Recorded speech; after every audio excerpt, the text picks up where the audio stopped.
नमस्कार दर्शकबिन कार्यक्रम देशको सङ्गीतमा यहाँ सबैलाई हार्दिक स्वागत अनि न्यानो अभिवादन। हामी गीत सङ्गीतका माध्यमबाट यसरी आपसमा बसेर सद्भाव बाँड्ने गर्छौँ।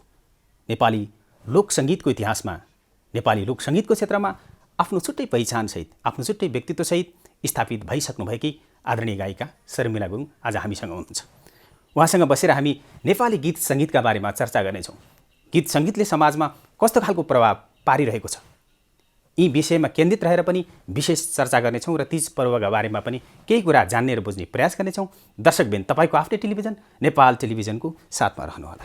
कति धाउँछौ आराबरा मलाई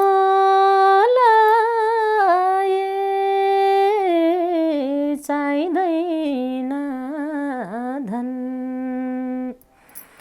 त्यो तिम्रो साथ पाए फर्का मुगलानी। जसको जीवन नै सङ्गीतमय छ र जन्म नै सङ्गीतका लागि हो जस्तो लाग्छ।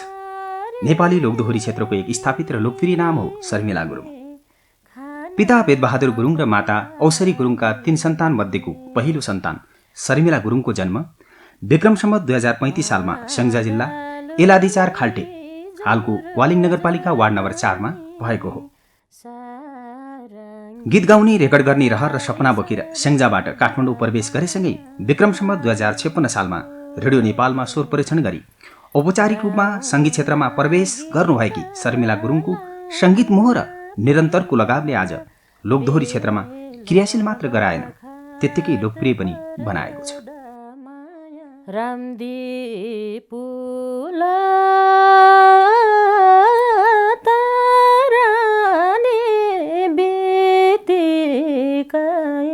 नेपाली लोकदोहोरी क्षेत्रमा आफ्नो गायकी र पहिचानसहित स्थापित शर्मिला गुरुङको काठमाडौँ स्थित निवासमा पुग्दाको केही पारिवारिक माहौल हो। हरेक आमाहरूको सन्तानप्रतिको माया कहिले कम हुँदैन, झनै सन्तानको सफलतामा खुसी नहुने कुरै भएन।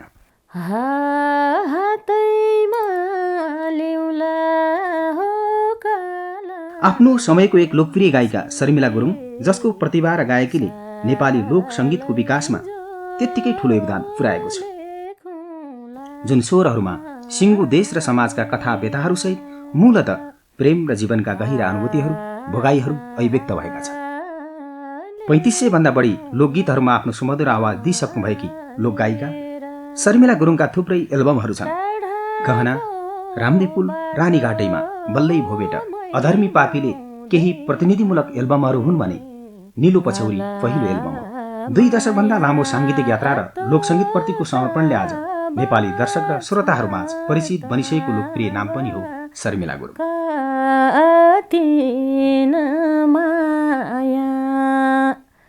यसरी नेपाली दर्शक र श्रोताहरूको मन जितेर बिन्दावासिनी अवार्ड, म्युजिक खबर, कालिका एफएम जस्ता दर्जनौं अवार्डहरूसहित सम्मानित र पुरस्कृत हुँदै आउनुभएकी लोकगायिका शर्मिला गुरुङको साङ्गीतिक कर्मले नेपालको लोकसङ्गीतलाई स्थापित गर्न र विकास गर्न पनि उत्तिकै महत्त्वपूर्ण योगदान पुर्याएको छ, जुन कर्मलाई नेपाली सङ्गीत क्षेत्रले सधैँ सम्मान र स्मरण गरिरहनेछ।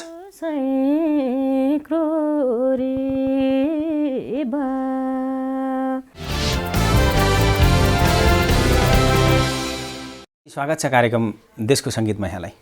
धन्यवाद। नेपाल टेलिभिजन मार्फत यो देशको सङ्गीत कार्यक्रम हेरेर बसिराख्नुहुने सम्पूर्ण मेरो दर्शक श्रोताहरूलाई नमस्ते। खास गरी गीत सङ्गीतको रुचि त आम मानिसमा हुन्छ नै, यति हुँदाहुँदै पनि यहाँको साङ्गीतिक जीवन चाहिँ कसरी सुरुवात भयो, अहिले कसरी सम्झिनुहुन्छ त्यो दिनलाई? मेरो साङ्गीतिक क्षेत्रको कुरा गर्नुपर्दाखेरि अब म बच्चैदेखि गाउने नाच्ने त होइन मेरो, तर पनि जे होस् 17-18 वर्षको उमेर भएदेखि चाहिँ जे होस् मलाई मभन्दा अब अग्रज दाईहरूको दिदीहरूको जस्तै नाम लिनु पर्दाखेरि वरिष्ठ गायिका बिमा कुमारी दुरा, यसै गरी वरिष्ठ गायक नारायण राई माझी दाई लगायत अन्य कलाकारहरूको चाहिँ गीत मार्फत चाहिँ एकदम प्रभावित हुन्थेँ गाउँमा हुँदाखेरि र बिस्तारै बिस्तारै चाहिँ मलाई पनि गाउन रहर लाग्ने र गाउँमा त अब त्यही त हो नि, मेलापात, घाँस दाउरा, पूजाआजामा चाहिँ गाउँदै हिँड्थेँ होइन। त्यसरी नै मेरो गीत सङ्गीतको भनौँ न साङ्गीतिक क्षेत्र चाहिँ सुरुवातीका दिनहरूमा त्यस्तो भयो र पछाडि चाहिँ बिस्तारै बिस्तारै अब त्यो बेलामा रेडियो नेपालमा आउन सक्ने त अब त्यस्तो क्षमतै थिएन। बिस्तारै क्षेत्रीय प्रसारण केन्द्र पोखरामा चाहिँ कार्यक्रम देउराली कार्यक्रम चाहिँ बिहिबारको दिनमा चाहिँ कार्यक्रम हुन्थ्यो। अनि त्यहाँ चाहिँ वरिष्ठ गायक पुरुषोत्तम नेपानी दाइले कार्यक्रम चलाउनुहुन्थ्यो। हामी त्यो कार्यक्रममा चाहिँ जे होस् भाग लिन, अब स्याङ्जाबाट पोखरा त त्यस्तो टाढाको कुरा भएन दूरीको, अनि भाग लिएर हामी फेरि गाउँ नै फर्किन्थ्यौँ। त्यसरी नै विभिन्न अब प्रतियोगिताहरूमा चाहिँ भाग लिने, त्यसरी नै भनौँ न मेरो साङ्गीतिक क्षेत्र चाहिँ सुरुवातीको दिनहरूमा त्यसरी सुरु भयो। खास गरी यहाँ लोकसङ्गीतमा लाग्नुभयो। लोकसङ्गीतकै क्षेत्रबाट एउटा खालको मान सम्मान र प्रतिष्ठा पनि प्राप्त गर्नुभएको छ। हजुर हजुर। चर्चा गर्दा चाहिँ खास गरी लोकसङ्गीत के हो भन्ने लाग्छ? लोकसङ्गीत भनेको चाहिँ एउटा आम जनमानसमा विशेष गरेर हाम्रो नेपाली दाजुभाइ दिदीबहिनी, अब भनौँ न जति पनि अब नेपालको भूमिमा जन्म लिनुभएको छ उहाँहरू सबै, विशेष गरेर त अझै अब गाउँघरतिर होइन, हामीले चाहिँ अब एउटा सुरुवाती भनौँ न, म यो क्षेत्रमै लाग्दा पनि सुरुवातीका दिनहरूमा मैले अलिकति बच्चै हुने बेलादेखि पनि एउटा हाम्रो बाजेहरू, त्यस पछाडि अब आमाहरूको पालामा अलिकति गीत सङ्गीत चाहिँ कस्तो हुने रहेछ भन्दा उहाँहरूबाट पनि थोरै केही सिक्ने मौका चाहिँ पाएको छु। त्यसले गर्दाखेरि एउटा हाम्रो संस्कृति र संस्कार र एउटा मौलिकतासँग जोडिएको पनि हो यो अब लोकसङ्गीत र विशेष गरेर लोकदोहोरी। त्यसले गर्दाखेरि हाम्रो एउटा कल्चरली हिसाबले पनि अब यो कल्चर पनि हो भन्न चाहिँ म रुचाउँछु। त्यसले गर्दाखेरि विशेष गरेर अब लोकसङ्गीत, दोहोरी गीत भनेको चाहिँ, लोकदोहोरी गीत भनेको चाहिँ स्वत एउटा गाउँघरमा गाइने होइन, पूजाआजामा एउटा हाम्रो मौलिकतासँग जोडिएका धेरै कुराहरू चाहिँ यसमा पाइन्छ। यहाँको जीवन त अझ जोडेर हेर्दाखेरि चाहिँ सङ्गीतमय नै बनिरहेको छ। हजुर। एउटा जीवनको लामो कालखण्ड सङ्गीत क्षेत्रमा समर्पित गरेर लाग्नुभएको छ। हजुर। सङ्गीत र जीवनसँगको सम्बन्ध के हो भन्ने लाग्छ?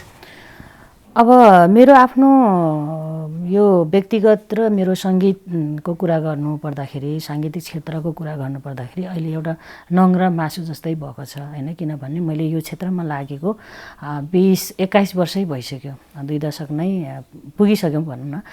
त्यसले गर्दाखेरि मैले त्योभन्दा अन्य कुराहरूमा चाहिँ मेरो कुनै ध्यान दिमाग नै छैन। किनभने म यो क्षेत्रमा हिजोको दिनमा चाहिँ म एउटा रहर बोकेर चाहिँ काठमाडौँ अथवा यो क्षेत्रमा चाहिँ छिरेको थियो भन्दाखेरि आज चाहिँ मेरो एउटा जिम्मेवारी पनि रहेको छ र मैले यो जिम्मेवारी चाहिँ पुरा गर्नुपर्छ। जहिलेसम्म चाहिँ गीत सङ्गीतमा मन लागिरहन्छ त्यसलेसम्म चाहिँ मैले विभिन्न खालका समाजलाई चाहिँ एउटा राम्रो सन्देश बोकेका मैले गीतहरू चाहिँ मैले दिन सक्नुपर्छ भन्ने हिसाबले एउटा जिम्मेवारी सहितको चाहिँ अहिले काम गर्दैछु। त्यसले गर्दाखेरि एकदमै जे होस् मलाई त्यो भनौँ न, म यो क्षेत्रमा लागेर मैले यो कामहरू मैले गर्न पाएन भने त्यो खालको कुनै मलाई एउटा चिन्ता, एउटा गुनासो, एउटा पछुतो त्यो मलाई छैन। एकदमै जे होस् अहिलेसम्म चाहिँ एउटा व्यस्तता लाइफ एकदमै सबैले आम दर्शक श्रोताले एउटा चाहिँ माया गरिदिनु भएको छ। एउटा शर्मिला गुरुङ भनेर चाहिँ मैले मेरो आफ्नो एउटा नामको अगाडि चाहिँ एउटा गायिका चाहिँ थप्न पाइएको छ। त्यो नै एकदम मेरो एकदमै जे होस् यो क्षेत्रसँग चाहिँ एकदमै नजिकैको साथी चाहिँ बनेको छु। गीत सङ्गीतको चर्चा गर्दै गर्दा, लोकसङ्गीतको चर्चा गर्दै गर्दा हामी त तिजको नजिक पनि छौँ। खास गरी तिज पर्वलाई चाहिँ यहाँले कसरी हेर्नुहुन्छ र कसरी बुझ्नुहुन्छ तिज पर्वलाई? हामी सबै नेपालीहरूले मान्ने चाडमै गनिन्छ तिज भनेको। हामीले पनि हिजो पुर्खौँदेखिको बाबुबाजेको पालादेखि नै एउटा गाउँमा चाहिँ एउटा तिज मनाउने चलन अहिलेसम्म पनि चलिआएको छ। र मैले पनि एउटा तिजको बेलामा चाहिँ यस्तो हुन्छ है भनेर अलिकति चाहिँ गाउँमै छँदा पनि धेरै कुराहरू भनौँ न, धेरै थोरै तिजको बेलामा हामीले गीत गाइन्छ, नाचिन्छ, व्रत बसिन्छ भन्ने एक खालको प्रभाव मलाई पनि परेको हुनाले मलाई एक खालको समस्या पनि भएन यो तिजको गीत गाउनलाई अथवा बनाउनलाई, सिर्जना गर्नलाई। र मेरो अहिलेसम्म हरेक वर्ष चाहिँ मैले मेरो आफ्नो तिजको सिर्जना पनि मैले बजारमा पस्किँदै आइरहेको छु। अब विभिन्न खालको अब सन्देशमूलक खालका गीतहरू, विशेष गरेर नेपाली दिदीबहिनीहरू चाहिँ अब सबै दिदीबहिनीहरू एकदमै सुखी नै हुनुहुन्छ भन्ने पनि छैन, सबै दुखी हुनुहुन्छ भन्ने पनि छैन। तर गाउँ र बजारमा चाहिँ अहिले पनि धेरै फरक खालको हामीले पाउन सक्छौँ। गाउँमा सहरमा जस्तो सुख हामीले अझै पनि गाउँमा त्यो खालको सुविधाहरू भएको छैन। त्यसले गर्दाखेरि आजसम्म मैले धेरैभन्दा धेरै गीत मार्फत नै नेपाली महिला दिदीबहिनीहरूलाई चाहिँ एउटा भनौँ न मनमा एउटा चाहिँ चर्केको घाउमा चाहिँ मलम लगाउने काम सायद मैले गरेको छु होला जस्तो लाग्छ। त्यसले गर्दाखेरि तीज भनेको चाहिँ एउटा हाम्रो मौलिक संस्कार, एउटा भनौँ न मौलिकतासँगै जोडिएका, र तीजको गीत भनेको पनि एउटा मौलिकतासँग जोडिएको गीत चाहिँ हुनुपर्छ, जो कि तीजको गीत आइसकेपछि लो तीज आयो भन्ने त्यो खालको एउटा चाहिँ फिल चाहिँ हुनुपर्छ। र अहिले पछिल्लो समयमा विभिन्न खालका अब तीजको नाममा विभिन्न खालका गीतहरू बजारमा आइरहेको अवस्था अब अलिकति छाडापन होइन, त्यो चाहिँ होइन जस्तो लाग्छ। तीज भनेको एउटा एकदम शुद्ध तीज चाहिँ हुनुपर्छ, एउटा मौलिकता बोकेका गीतहरू हामीले जस्तै अब खास भन्यो भने केटा मान्छेले तीजको बेलामा तीजको गीत चाहिँ गाउँदैन, तर एउटा भाइको भूमिका, दाइको भूमिका, बाउको भूमिका बाँधेर चाहिँ गाउन सकिन्छ। तर एउटा उत्ताउलो उच्छृङ्खल खालको गीतहरू गाउने चाहिँ तीजमा केटा मान्छेले गाइन्छ जस्तो चाहिँ मलाई लाग्दैन। अब यो गीत सङ्गीतको बारेमा चर्चा गर्नु बाँकी नै छ, हामी एकछिन पछाडि पनि चर्चा गर्नेछौँ। खास गरी तीजको अवसरमा यहाँले गाउनुभएको एउटा गीत हाम्रा आम दर्शकहरूका लागि, धेरैभन्दा धेरै दर्शक श्रोताले मन पराउनु भएको गीत यो सायद मलाई लाग्छ भोलिका दिनमा पनि जस यो गीत रहिरहन्छ, बाँचिरहन्छ जस्तो लाग्छ मलाई। यसमा चाहिँ लय मेरो आफ्नै रहेको थियो। यो गीतको सिर्जना चाहिँ राजकुमार बोगर दाइले चाहिँ यसको शब्द गर्नुभएको थियो, वरिष्ठ सर्जक दाइले पनि म सम्मान व्यक्त गर्न चाहन्छु। त्यही गीत सुनाउँछु है।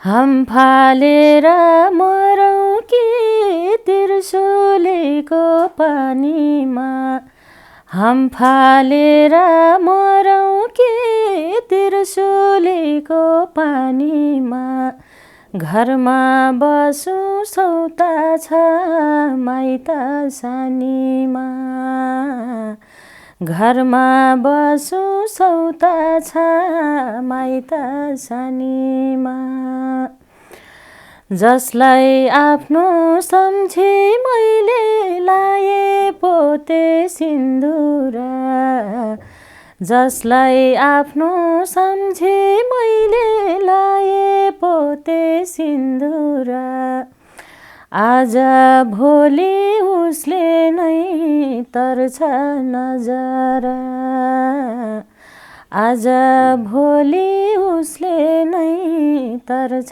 नजरा।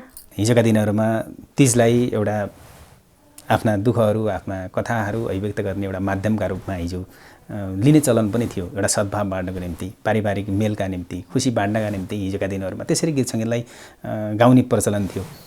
आज आउँदा गीत सङ्गीतलाई अलिक फरक ढङ्गले प्रस्तुत गर्ने आएको, यसलाई चाहिँ कसरी लिनुहुन्छ? पछिल्लो समयको कुरा गर्नुपर्दा जस्तै अब हामीले पहिला तीज आउने बेलामा अब एउटा घटना केही भयो भने हामी त्यो घटनालाई चाहिँ समेटेर गीत मार्फत हामी चाहिँ सन्देश दिन्थ्यौँ भने अब अहिले त धेरै प्रविधिहरू, धेरै मिडियाहरू होइन, धेरै टेलिभिजनहरू आएको अवस्था भने, र अहिले नबुझ्ने भन्दा पनि अहिले पहिला भन्दा पनि गीत सङ्गीत चाहिँ धेरै बजारमा आउने क्रम चाहिँ एकदम धेरै। तर पनि कस्तो भयो भन्दाखेरि तपाईँको अब अलिकता मौलिकतालाई छोडेर अलिकति यो रहर चाहिँ हाम्रो अब गीत बनाउने रहर अनि अलिकति भनौँ न उताउलो भएर नाच्ने रहर त्यसरी चाहिँ आइरहेको अवस्था। तर अब जस यस्ता खालका गीतहरू मौलिकता बोकेका गीतभन्दा अलिकति उताउला खालका गीतहरू, भड्किला खालका गीतहरू चाहिँ बजारमा चाहिँ आएकै हो, मलाई चाहिँ त्यस्तो लाग्छ। हिजोका दिनहरूमा नभएको होइन यहाँले भन्नुभएको जस्तै जुन वेट थियो होइन, जुन सन्देश बोक्थ्यो शब्दहरूमा जुन खालको एउटा वेट थियो, आज ती शब्दहरू पनि हामी होइन निकै एकदम फितलो खालका शब्दहरूको पनि देख्छौँ। यसरी नेपाली गीत सङ्गीतको क्षेत्रमा जसरी नेपाली गीत सङ्गीतको मौलिकतालाई बचाएर विकास हुन सक्नु पर्थ्यो, नभएको चाहिँ होइन पक्कै पनि, तर केन्द्रीकृत गरेर नेपाली गीत सङ्गीतको क्षेत्रलाई विकास गर्नको निम्ति नेपाली लोक सङ्गीतलाई अझ होइन राष्ट्रिय रूपमा होस् अन्तर्राष्ट्रिय रूपमा उसलाई स्थापित गर्नका निम्ति स्रष्टाहरू बिचको समझदारी नभएर हो या राज्यको आँखा नपरेर हो जस्तो लाग्छ। यो जति हुनुपर्थ्यो त्यो नहुनुमा अब सिर्जनाको कुराहरू गर्नुपर्दाखेरि अब धेरै पछिल्लो समयमा पनि जस धेरै राम्रा स्रष्टाहरू अब जन्मिसकेको होइन, धेरै राम्रो सिर्जनाहरू नभएको पनि होइन, अब भएको हो। तर अब राज्यको कुरा गर्नुपर्दा अब राज्यको तर्फबाट त कलाकारलाई त्यस्तो एकदमै केही पनि छैन, जिरो नै हो। अब जति पनि अहिलेसम्म गरिराखेका छन् सबै अब प्राइभेट तह नै भनौँ न, कलाकारले नै अब तपाईँको नेपाली विशेष गरेर लोकदोहोरी क्षेत्रमा यति धेरै लगानी, यस्तो लगानी कुनैमा पनि हुँदैन। गीत दिनदिनै निस्किराखेको छ, एल्बम त्यही अनुसारको, रेकर्डिङ त्यही अनुसारको, त्यस पछाडि म्युजिक भिडियो त्यही खालको होइन। त्यो एउटा दुईवटा मात्रै होइन कि, अब 10-15वटाको कुरा मात्रै होइन, यहाँ त हजारौँ गीत दिनमै बजारमा चाहिँ गइरहेको अवस्था हुन्छ।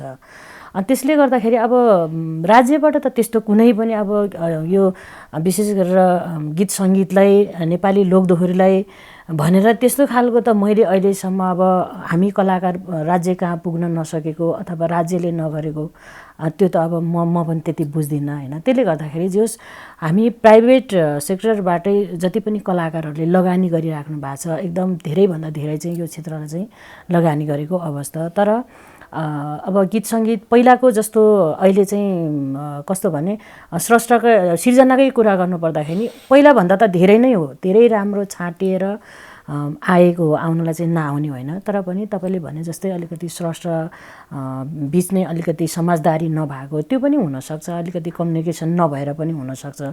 तर अब नेपाली लोकदोहोरीमा त धेरै सिर्जनाहरू, धेरै सर्जकहरू चाहिँ हुनुहुन्छ होइन। उहाँहरूले एउटा राम्रो सिर्जना गरिदिनुहुन्छ र पो त एउटा कलाकारले गाएर चाहिँ त्यो गीत बजारमा जान्छ र दर्शक श्रोताले मन पराउने हो नि। राम्रो सिर्जना हुनुपऱ्यो सबैभन्दा। हामीले एउटा चाहिँ सफलता पाउनको लागि एउटा सर्जक राम्रो हुनुपऱ्यो, त्यस पछाडि गायिका राम्रो हुनुपऱ्यो, सबै कुरो एउटालाई मात्रै गरेर हुँदैन, त्यसमा धेरै टिमहरू हुनुहुन्छ कि। त्यसले गर्दाखेरि अब पक्कै पनि अब अलिकति चाहिँ अब नजिकता नभएर पनि एउटा चाहिँ हामी यसरी जानुपर्छ है भनेर चाहिँ नभएर पनि सायद होला, अब आफ्नो आफ्नो हिसाबले चाहिँ काम गरिराखेको हुन्छ। त्यसले गर्दाखेरि पनि हामी सरकारको चाहिँ राज्यको ढोकामा चाहिँ हामी पुग्न नसकेको अवस्था पनि होला, त्यसले गर्दा पनि हो जस्तो लाग्छ। र गीत सङ्गीत यो सिर्जनाको कुरा गर्नुपर्दाखेरि जस पहिला पनि एकदमै मौलिकता बोकेको गीतहरू नआएको होइन, आएको, र अहिले पनि एकदमै राम्रो खालको मौलिकता बोकेको गीतहरू पनि अब नेपाली जस लोकदोहोरीमा चाहिँ आइरहेको नै छ। कला साहित्य र संस्कृतिका हिसाबले, भाषाका हिसाबले, धर्मका हिसाबले हामी जुन खालको विविधतायुक्त समाजमा छौँ, यसरी हेर्दाखेरि नेपाली गीत सङ्गीतको क्षेत्रलाई व्यवस्थित गर्न, यसलाई अझ मर्यादित बनाउन आगामी दिनहरूमा यसलाई कसरी सङ्गठन र प्रवर्धन गरेर जान सकिन्छ भन्ने लाग्छ? मलाई चाहिँ के लाग्छ भन्दाखेरि अब सबैभन्दा पहिले त हामीले अब लोकदोहोरी, अब यो गीत सङ्गीतको क्षेत्रलाई जोगाउनको लागि हामीले एकजनाले मात्रै यस्तो गर्छु भनेर हुँदैन, सबैजना चाहिँ एकजुट हुनुपर्छ। र यो गीत सङ्गीतको नाममा जति पनि अब एउटा संरक्षण गर्छु भनेर खोलिएका संस्थाहरू छ, त्यो संस्थाहरूले पनि एउटा चाहिँ संरक्षण चाहिँ गर्न सक्नुपर्छ होइन। एउटा मौलिकतालाई चाहिँ एउटा जोगाइराख्नको लागि उहाँहरूले पनि एउटा जस कामहरू चाहिँ नगर्नु भएको होइन, गर्नु भएको छ, तर पनि अझै पनि जिम्मेवारी कामहरू चाहिँ उहाँहरूले चाहिँ गर्नुपर्छ। र व्यक्ति म स्वयं व्यक्तिले पनि अब आउने दिनमा यो क्षेत्रलाई पहिलाको भन्दा पनि अझै धेरै कुराहरूले चाहिँ हामी चाहिँ राम्रो गरेर चाहिँ अगाडि बढाउनुपर्छ। किन भन्दाखेरि यहाँ अलिकति हामीले अब सँगै गरेर लाने हो, त्यसमा चाहिँ केही धमिलो पानीहरू पनि मिसिन्छ, तर हामीले त्यो धमिलोहरू नआउनको लागि हामी जे होस् अब कम्युनिकेसनमा रहिराख्नु पऱ्यो। एउटा चाहिँ संस्थामा भएको एउटा संस्थाले पनि कुनै मान्छेले एउटा नराम्रो खालको गीत चाहिँ बजारमा आयो भने त्यो गीतलाई चाहिँ कारबाही गर्न सकोस् कि होइन। एउटा म त भन्छु एउटा जस्तै नेपाली चलचित्र बोर्डमा चाहिँ भए जस्तै एउटा सेन्सर चाहिँ यो लोकदोहोरी गीतमा चाहिँ हुनुपर्छ जस्तो लाग्छ मलाई।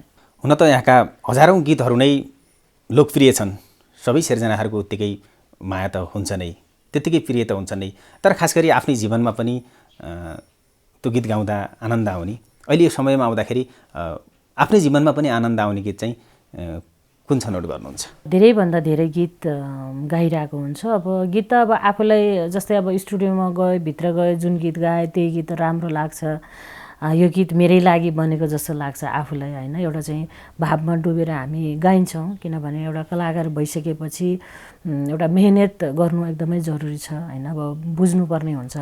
त्यसले गर्दाखेरि अब गीतहरू त अब सबै राम्रै लाग्छ, आफूले पाएका सिर्जनाहरू, आफूले गाएका गीतहरू होइन, नराम्रो त अब त्यस्तो लाग्दैन। तर पनि जे होस् केही गीतहरू कहिलेकाहीँ चाहिँ जे होस् गुनगुनाइराख्छु म, मनपर्छ। मैले धेरैभन्दा धेरै इन्टरभ्यूहरूमा पनि मैले जस गाइरहेको हुन्छु। वरिष्ठ लोकदोहोरी गायक नारायण रायमाझी दाइसँग चाहिँ जस केही सहकार्यहरू गर्ने मौका र उहाँले चाहिँ जुन गाउने अवसर दिनुभएको थियो। धेरै गीतहरू गाएको छु उहाँसँग। एउटा सुनाउँछु है। रामदीपुला ताराले बितेकै बाँचे भेट मरे त यतिकै करिमैको लाग्दैन भरा अधुरा छ यो मनको राहरा। यो सङ्गीत क्षेत्रमा लाग्नुभयो हैन? आफ्नो जीवनको पाटो सङ्गीत क्षेत्रमा लागेर छुटेको पाटो चाहिँ के हो भन्ने लाग्छ? कहिलेकाहीँ त्यस्ता कुराहरू सम्झिनुहुन्छ? मलाई त्यस्तो लाग्दैन। अब मान्छेलाई सबै कुरा सबै चिजले प्राप्ति त त्यो कसैलाई पनि हुँदैन हैन। अब यो पनि मैलै नै हो त्यो पनि मैलै हो भन्न त अब त्यो मिल्दैन। मलाई त सबैभन्दा खुसी के लाग्छ भन्दाखेरि जुन मैले मेरो जीवनमा मैले सोचेको थिएन यो क्षेत्रमा आएर यति धेरै दर्शक श्रोताको चाहिँ माया पाइन्छ र शर्मिला गुरुङ भनेर चाहिँ चिनिन्छ भनेर चाहिँ मैले त्यो सोचेकै कुरा होइन र त्यो नसोचेको कुरा चाहिँ मैले आज प्राप्त गरेको छु। त्यसले गर्दाखेरि अरू कुरा अब जे जस्तो भए पनि अब त्यो कुराहरू आफ्नो ठाउँमा छ। तर मैले जुन एउटा चाहेको थियो म यो क्षेत्रमा चाहिँ लाग्छु गीत गाउँछु एउटा रहर थियो मेरो ठुलो कलाकार बन्छु भन्ने होइन कि यो गीत चाहिँ गाउँछु है भन्ने जुन एउटा मेरो इच्छा थियो रहर थियो आज त्यो एकदमै जे होस् त्यो पुगेको मात्र होइन धेरैभन्दा धेरै पुगेको छ मलाई होइन। धेरै खुसी लाग्छ यति धेरै दर्शक श्रोताको चाहिँ माया पाइएको छ। त्यसले गर्दाखेरि त्यस्तो म यो क्षेत्रले गर्दाखेरि चाहिँ मैले यो कामहरू चाहिँ गर्न पाएन। म यसरी चाहिँ म बिजी नभएको भए मैले त्यो काम चाहिँ यसरी गर्थेँ भने मेरो कुनै त्यस्तो पाटै छैन। किन भन्दाखेरि मैले सबै कुरा मेरो आफ्नो परिवार हरेक कुरा चाहिँ मेरो यो गीत सङ्गीतसँगै चाहिँ सबै कुरा मैले प्राप्त गरिरहेको छु पाइरहेको छु। त्यसले गर्दाखेरि त्यस्तो केही पनि छैन। यहाँका त धेरै गीतहरू लोकप्रिय छँदैछन्। आजको यो कार्यक्रममा हामी खास गरी यहाँ जुन समुदायमा हुर्कनुभयो जुन समुदायमा जन्मनुभयो हुर्कनुभयो त्यहाँको एउटा आफ्नै खालको कला संस्कृति छ त्यहाँको आफ्नै किसिमको सभ्यता छ। हाम्रा आम दर्शकहरूका लागि एक लाइन भने पनि गुरुङ भाषामा आज एउटा गीत सुन्नुपर्छ। मैले गुरुङ भाषामा पनि मैले धेरै गीतहरू गाएको छु र गुरुङ चलचित्रहरूमा पनि मैले गीत गाएको छु र भविष्यमा मैले पनि केही गीतहरू चाहिँ लेखेर आफैले लेखेर पनि मैले बजारमा ल्याएको छु गुरुङ भाषाको गीत र आगामी दिनहरूमा पनि जोस् एउटा गुरुङ भाषाको गीत लेख्ने र गाउने त्यो चाहिँ मेरो जोस् अबको कामहरू चाहिँ बाँकी रहेको कामहरू गर्छु कुनै दिन। मैले त्यस्तो यतातिर लागेर मैले मेरो आफ्नो भाषा बिर्सेँ मेरो भाषाको गीत गाउन पाएन भन्ने त्यस्तो चाहिँ छैन। मैले जोस् दुवै बराबरी नै मैले टाइम दिइरहेको छु। गला माया तो तब छतब कतिन माया लैदिले आतब मोर म्रोरी बा मायालाई मै मारे चुसै क्रोरी बा मायालाई मै मारे चुसै क्रोरी बा। हुन त सङ्गीतको कुनै जात हुँदैन कुनै भाषा हुँदैन भन्ने गरिन्छ तर यहाँले जुन गीत गाउनुभयो यो भाषा त हाम्रा आम दर्शकहरू सबैले पक्कै पनि बुझ्नुहुन्न। यो गीत मार्फत के सन्देश चाहिँ दिन खोज्नु भएको? यो चाहिँ अब सपनामा देखिरहेको छु होइन। अब जस मायाले अब सम्झेर यो मन चाहिँ रोइरहेको छ भनेर चाहिँ यो सन्देश दिन खोजिएको गुरुङ भाषामा। खास गरी गीत सङ्गीतलाई समाजसँग जोडेर हेर्दा, समाजको रूपान्तरणको पाटोसँग जोडेर हेर्दाखेरि गीत सङ्गीतको भूमिका हिजो र आज कस्तो थियो र कस्तो पाउनुहुन्छ? समाजमा गीत सङ्गीत मार्फत नै हामीले अब जस धेरै राम्रो सन्देशहरू पनि हामीले दिइराखेका छौँ र एउटा चाहिँ हरेक दुःख सुखको एउटा चाहिँ सहारा बनेको छ। मान्छे सङ्गीत बिना चाहिँ अब बाँच्न नसक्ने पनि हुन्छन्, किन भन्दाखेरि हामी त अब आफै गाइराख्ने भयो, गाउनेलाई त्यस्तो छैन। तर पनि जस मान्छेले एउटा सुन्नु पनि ठुलो कुरा हो कि, मान्छेले मन पराउनु पनि ठुलो कुरो हो, सङ्गीत मन पराउनु पनि ठुलो कुरो। त्यसले गर्दाखेरि जो समाजमा एउटा चाहिँ नराम्रो होइन, राम्रो एउटा चाहिँ सन्देश चाहिँ अब गीत सङ्गीतले अब दिइरहेको छ अहिलेसम्म पनि। विभिन्न खालको अब एउटा मनोरञ्जन होइन, एउटा हरेक खालको गीतहरू हामी सुन्न सक्छौँ। लोकदोहोरी गीतहरू अब रमाइलो खालको, अलिकति स्याड खालको, सबै मिक्समाक्स हामी सुन्न पाउँछौँ। त्यसले गर्दाखेरि समाज अब पक्कै पनि हिजोभन्दा आज धेरै परिवर्तन भइसकेको अवस्था छ। त्यही अनुसार गीत सङ्गीत पनि हिजोभन्दा आज चाहिँ धेरै राम्रो भइसकेको अवस्था र गीत सङ्गीतले चाहिँ त्यस्तो नराम्रो गर्दैन, राम्रै कुराहरू सिकाउँछन् समाजमा। आफ्नो जीवनको क्रममा जुन खालको मान सम्मान र प्रतिष्ठा अहिले प्राप्त गर्नुभएको छ, यसरी हेर्दाखेरि यो मान सम्मानका लागि आफ्नो जीवनको त्यो श्रेय यो समयमा कसलाई दिन चाहनुहुन्छ?